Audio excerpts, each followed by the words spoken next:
Student, welcome to আদি 24/7 Bengali. যারা যারা ক্লাসে আছো একটু কনফার্ম করবে যে তোমরা আমাকে প্রপারলি শুনতে পাচ্ছ কিনা। আর যদি একদম ঠিকঠাক করে শুনতে পেয়ে থাকো তাহলে লিংকটাকে প্লিজ একটু শেয়ার করে দিও তোমাদের যতগুলো গ্রুপ আছে, পড়াশোনার যতগুলো গ্রুপ আছে সবকটা গ্রুপে। আজকে আমরা ডিসকাস করব WBSSC তে WBSSC গ্রুপ সিডি যে পরীক্ষাটা হতে চলেছে সেখানে জিওগ্রাফির কি কি ইম্পর্টেন্ট টপিক রয়েছে। আমি ইম্পর্টেন্ট টপিক বলবো এবং আমি জিওগ্রাফির লোক, তো জিওগ্রাফির ইম্পর্টেন্ট টপিক বলবো। তো আজকে ক্লাসটা অত্যন্ত ইম্পর্টেন্ট, যারা যারা ক্লাসে আছো লিংকটাকে প্লিজ একটু শেয়ার করে দিও। তার কারণ আমরা জানি যে হয়তো শুধুমাত্র জিওগ্রাফিটা খুব বেশি ইম্পর্টেন্ট নয়, পুরো জিকেটা আমাদের কাছে ইম্পর্টেন্ট, বাট তার মধ্যেও জিওগ্রাফি থেকে কিন্তু প্রচুর প্রশ্ন আসার চান্স রয়েছে। কোন কোন টপিকগুলো পড়লে আমি জিওগ্রাফি সেই কোশ্চেনগুলোকে আনসার করতে পারবো সেটাই আমি আজকে ডিসকাস করব। তাই যারা যারা ক্লাসে আছো লিংকটাকে প্লিজ একটুখানি শেয়ার করে দাও। আজকে ক্লাসটা কিন্তু ভীষণ ইম্পর্টেন্ট হবে। ফার্স্ট অফ অল যদি আমরা জিওগ্রাফি কথাটা বলি, আমাদের দুটো টাইপের জিওগ্রাফি থাকে, একটা হচ্ছে ইন্ডিয়ান আর একটা হচ্ছে ওয়েস্ট বেঙ্গল। যেটা আমাদের স্টেট এক্সাম হয়ে থাকে, সেই স্টেট এক্সামের ক্ষেত্রে ওয়েস্ট বেঙ্গল জিওগ্রাফিটা কিন্তু ইম্পর্টেন্ট। তো আমরা ওয়েস্ট বেঙ্গল জিওগ্রাফি এবং ইন্ডিয়ান জিওগ্রাফি এই দুটো ভাগ করে দেখবো যে কি কি টপিক আমাদেরকে পড়তে হবে। ফার্স্টে যদি বলি জিওগ্রাফি অফ ইন্ডিয়া, যদি আমরা ভারতবর্ষের জিওগ্রাফির কথা বলি, প্রথমে আসছে ভূপ্রকৃতি। তুমি ভূপ্রকৃতিকে বাদ দিয়ে জিওগ্রাফি স্টার্ট করতে পারবে না। তোমাকে ভারতের ভূপ্রকৃতির মধ্যে কি কি পড়ছে, এখানে কি কি পাহাড় রয়েছে, পাহাড়ের অবস্থান, পাহাড়টা কোন রাজ্যে রয়েছে, পাহাড়ের সর্বোচ্চ শৃঙ্গ এবং কিছু কিছু ক্ষেত্রে কিছু কিছু গিরিপথ বা পাস। ভূপ্রকৃতির মধ্যে ইম্পর্টেন্ট কি রয়েছে, ফার্স্ট হচ্ছে যে পর্বতগুলো রয়েছে, ভারতবর্ষে প্রচুর ভূপ্রকৃতিক বৈচিত্র্য দেখতে পাওয়া যায়। ফার্স্ট যে পর্বতগুলো রয়েছে, পর্বতগুলোর অবস্থান কি, পর্বতগুলোর হাইয়েস্ট পিক বা সর্বোচ্চ শৃঙ্গ কি। সেকেন্ড, পর্বতগুলোর সাথে কিছু কিছু গিরিপথ থাকে, তো কোন কোন অঞ্চলে কি কি গিরিপথ রয়েছে, ঠিক আছে, গিরিপথ ইম্পর্টেন্ট। থার্ড হচ্ছে মালভূমি, ভারতের যে মালভূমি অঞ্চল, পেনিনসুলা প্ল্যাটো রিজনে যে মালভূমি অঞ্চলটা রয়েছে, সেই মালভূমি অঞ্চলটা কোন যুগে তৈরি হয়েছে, কি শিলা দ্বারা তৈরি হয়েছে, কোথায় কোথায় কি কি মালভূমি অঞ্চল রয়েছে, সেইটা ইম্পর্টেন্ট।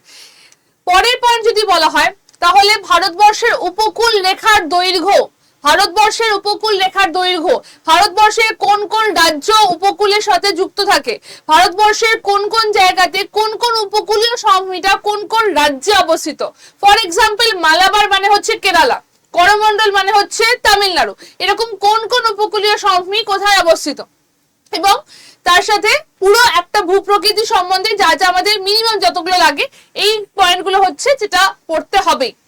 সেকেন্ড আসছে নদ নদী, ভারত নদীমাতৃক দেশ, মেইন নদীগুলো এবং তাদের উপনদী।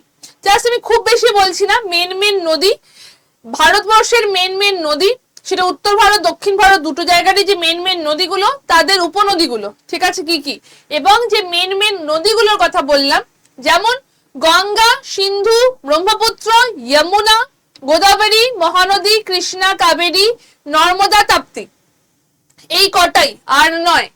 গঙ্গা, ব্রহ্মপুত্র, সিন্ধু, নর্মদা, তাপ্তি, মহানদী, গোদাবরী, কৃষ্ণা, কাবেরী, এই কটা নদী এবং তাদের উপনদী পড়বে। এই কটা নদী কোথা থেকে উৎপত্তি লাভ করেছে সেটা পড়বে। লেন্থ পড়ার দরকার নেই। আরেকটা জিনিস যেটা স্ট্যাটিকের মধ্যে থাকে, তবু আমি বলছি কোন নদীর তীরে কোন শহর অবস্থিত সেটা প্রশ্ন আসে। তো আরেকটা যেটা হচ্ছে সেটা হচ্ছে কোন নদীর তীরে কোন শহর অবস্থিত, সেখান থেকেও কিন্তু এখান থেকে প্রশ্ন আসে। জলবায়ুর মধ্যে যদি বলা হয়, ভারতের জলবায়ু তাদের ডিটেলস বলছি না, কোপেন পড়তে বলছি না। ভারতের জলবায়ু মৌসুমী জলবায়ুর অন্তর্গত হয়ে থাকে। ভারতের জলবায়ু ঋতুকালীন মানে ঋতুভিত্তিক এখানে জলবায়ুতে দেখতে পাওয়া যায়, ঋতু বা এখানে যে সিজনটা দেখতে পাওয়া যায় সেটাকে বলবে। আচ্ছা, ভারতের জলবায়ুতে কোথায় শীতকালীন বৃষ্টিপাত হয়, কোথায় বছরে দুবার বৃষ্টিপাত হয়, সেই প্রশ্নগুলো কিন্তু এখান থেকে ইম্পর্টেন্ট হবে। আমি ক্লাসে করিয়েছি, সেই প্রশ্নগুলো কিন্তু এখান থেকে ইম্পর্টেন্ট হবে। মাটি এবং স্বাভাবিক উদ্ভিদ খুব বেশি ইম্পর্টেন্ট নয়, বাট মাটি থেকে প্রচুর প্রশ্ন আসার চান্স রয়েছে। যেমন ধরো লিচিং প্রসেস কোথায় দেখতে পাওয়া যায়, মাটির প্রোফাইল গুলো কি কি, পেডালফার কাকে বলা হয়, কোন অঞ্চলে মাটি কোথায় দেখতে পাওয়া যায়। মানে ভারতের যদি আমরা মাটি ক্লাসিফিকেশন করি, তাহলে ভারতে টোটাল 8টা মাটির বিভাগ দেখতে পাওয়া যায়। তো কোন অঞ্চলে কি কি মাটি দেখতে পাওয়া যায়, পর্জল কাকে বলা হয়, সিনোজম কাকে বলা হয়, এবং ল্যাটেরাইট সয়েল কি করে হয়েছে, লিচিং এর প্রসেসে কি সয়েল তৈরি হয়েছে, কোন সয়েলটা পেডোক্যাল, কোন সয়েলটা পেডাল ফার, এই ধরনের প্রশ্ন কিন্তু মাটি থেকে আসাটার চান্স খুব বেশি। ওকে, পরেরটা আছে সম্পদ। আমি সম্পদ লিখেছি, আমি আলাদা করে কোনো ইন্ডাস্ট্রি লিখিনি বা আলাদা করে কোনো খনিজ লিখিনি। ওভারঅল একটুখানি রিড আউট করবে যে সম্পদে কি কি রয়েছে। এগ্রিকালচার, ভারতবর্ষে যে এগ্রিকালচার, ভারত যে কৃষি ভিত্তিক দেশ, কোন ক্রপটা কখন উৎপন্ন হচ্ছে, কোন ক্রপে কি কি দরকার লাগছে, এই যে আমাদের বিভিন্ন টাইপের যে ফুড ক্রপ রয়েছে, খাদ্য শস্য রয়েছে, উদ্যান কৃষি রয়েছে, প্লান্টেশন ক্রপ রয়েছে, এই যে ক্রপগুলোর ভাগগুলো সেগুলো কি কি আসছে। Green revolution very important, operation flood, green revolution, এগুলো কিসের সাথে যুক্ত, কার সাথে, কোন ইয়ারের সাথে যুক্ত, সেগুলো থেকে প্রশ্ন আসতে পারে। এবং তার সাথে আসছে আমাদের খনিজ সম্পদ। খনিজ সম্পদের মধ্যে কি কি পড়ছে, কোন জায়গাতে প্রোডাকশন সব থেকে বেশি হচ্ছে, খুব বেশি ডিটেলসে যাওয়ার দরকার নেই, বাট টাচ করাটা দরকার আছে, সেখান থেকে কিন্তু প্রশ্ন আসতে পারে। পরেরটা আসি জনসংখ্যা। জনসংখ্যা হচ্ছে আমাদের পপুলেশন, জাস্ট মিনিমাম কয়েকটা, হাইয়েস্ট পপুলেশন ডেন্সিটি, স্টেট এবং ইউটি দুটো মিলিয়ে, lowest population density, literacy rate, sex ratio, বাস, আর কিছু লাগবে না। আমি তোমাদেরকে লিটারেলি সাজেশন হিসাবেই দিচ্ছি, পুরো বই পড়তে বলছি না, সাজেশন হিসাবেই বলছি। এটা গেল জিওগ্রাফি অফ ইন্ডিয়া, এটা ভারতবর্ষের জিওগ্রাফি থেকে। এরপর যদি বলা হয় ওয়েস্ট বেঙ্গল, কারণ স্টেট এক্সাম মানে আমাকে ওয়েস্ট বেঙ্গলটাকে ফোকাস করতে হবে। স্টেট এক্সাম বললে ভূপ্রকৃতি, ওয়েস্ট বেঙ্গলের ভূপ্রকৃতিকেও ভাগ করা যায়, উত্তরে পার্বত্য অঞ্চল, তারপর সমভূমি অঞ্চল, মালভূমি অঞ্চল, রাঢ় অঞ্চল, উপকূলবর্তী অঞ্চল, তো এগুলোকে কিন্তু ভাগ করা যায়। এই ভাগগুলো কোথায় কতদূর রয়েছে, হাইস্ট পিক কি কি রয়েছে, উত্তরবঙ্গে মানে পুরো পশ্চিমবঙ্গের হাইস্ট পিক বা দক্ষিণবঙ্গের হাইস্ট পিক কি কি রয়েছে, সেখানে আর কি কি পাহাড় রয়েছে, সেগুলো থেকে প্রশ্ন আসে। নদ নদী, ভূপ্রকৃতির সাথে নদ নদী ওতপ্রোতভাবে যুক্ত, তো ভূপ্রকৃতি পড়তে হলে তোমাকে সেখানে নদ নদীও পড়তে হবে। ভারত পশ্চিমবঙ্গের ইম্পর্টেন্ট রিভার গুলো কি কি, গঙ্গা, দামোদর, তিস্তা। যদি বলা হয় লেন্থ ওয়াইজ এই তিনটে এরকম ভাবেই থাকে। যদি বলা হয় যে বরফ গলে গেলে পুষ্য নদীগুলোর মধ্যে কি কি আসছে, তখন আসবে গঙ্গা এবং তিস্তা, তখন দামোদর আসবে না। এটার আন্ডারে ডিভিসি পড়ছে, ডিভিসি কি কি নদীতে কি কি ড্যাম রয়েছে সেটাও কিন্তু ইম্পর্টেন্ট হবে।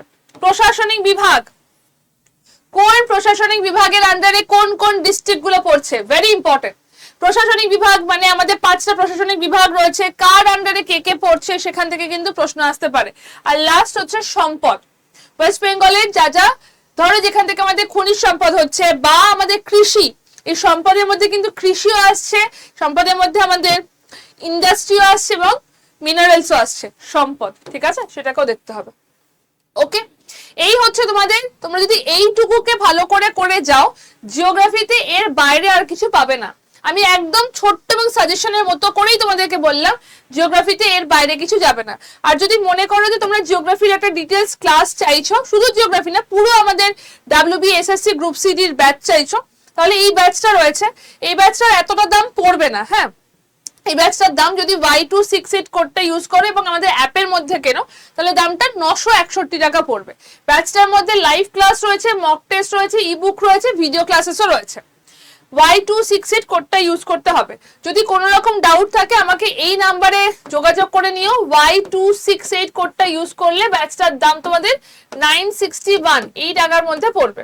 কি করে কিনবে ব্যাচটা? ফার্স্ট আমাদের অ্যাপটাকে ওপেন করবে, সেখান থেকে যাবে গভর্নমেন্ট জব, সেখান থেকে যাবে স্টেট এক্সাম, সেখান থেকে যাবে ওয়েস্ট বেঙ্গল, ওয়েস্ট বেঙ্গলে গিয়ে যাবে স্টোর, ডান দিকে নিচে রয়েছে স্টোর, স্টোরের পরে যাবে ফাইন প্রোডাক্ট বাই এক্সাম, দেখবে লেখা রয়েছে, স্টোরের মধ্যে লেখা থাকে, সেখানে গিয়ে যাবে WBSSC, WBSSC তে গেলে এসএসসি তে গিয়ে WBSSC গ্রুপ সিটি বলে ব্যাচটা প্রথমেই দেখতে পাবে। ওখানে দেখো অক্টোবর 20 বলে একটা কোড দেওয়া থাকে, তাতে না দামটা বেশি পড়ে, ওটাকে ক্রস করে এই কোডটা দেবে, এখানে কোডটা দেবে, দেওয়ার পর বাই নাওতে যাবে। যদি কোনো প্রশ্ন থাকে কি করে পারচেজ করব, কি করব বা কিরকম যদি কোনো প্রশ্ন থাকে আমাকে এই নাম্বারে হোয়াটসঅ্যাপ করে লিখে দিয়েছে ম্যাম এইটা আমার কোয়েরি, এইটা আমার প্রশ্ন রয়েছে, ঠিক আছে, এই নাম্বারে আমাকে হোয়াটসঅ্যাপ করে দিও। কোডটা মাথায় রেখো Y268, এই কোডটা ইউজ করলে তোমরা হাইয়েস্ট ডিসকাউন্ট পেয়ে যাবে। ঠিক আছে? আমি এইটার ওপর ডিটেলস ক্লাসও নিয়ে আসবো তোমাদের কাছে। তো তার আগে এইভাবে যেটা বললাম সেইভাবে পড়াশোনাটা করো, তাহলে কিন্তু অনেকটা এগিয়ে যাবে। Best of luck. এবং আমাদের ক্লাস তো রয়েছে, এখানে আমার পুরো ডিটেলস ক্লাস থাকবে। তো চলো টাটা, দেখা হচ্ছে ক্লাসে।